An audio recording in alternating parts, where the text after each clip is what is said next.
Hi, it's me again with Corel Draw Tips and Tricks, part two of this little series, hopefully a little quick video.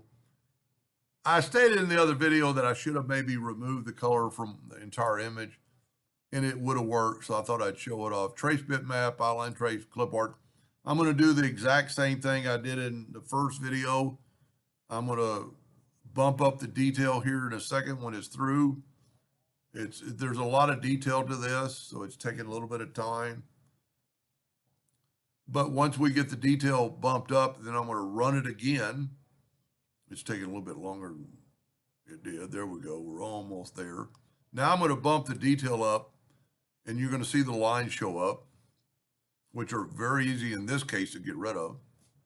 But then when it does this, I'm going to go right here and remove color from entire image.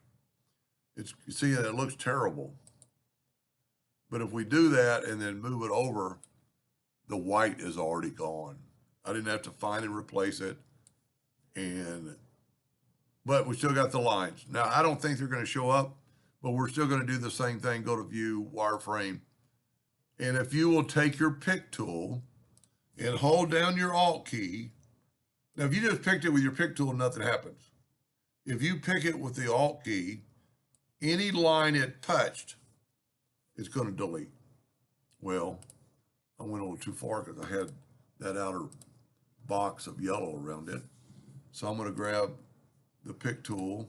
Oh, you know what I did not do? I did not go up to Object and break it apart, ungroup it. So that's why I took everything away. But I'm going to take the Alt key, and it's just going to select those lines, and I'm going to hit delete.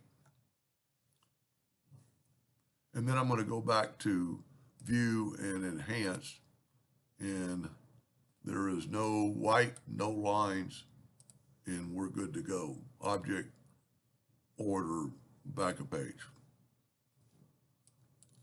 It's a pretty cool graphic.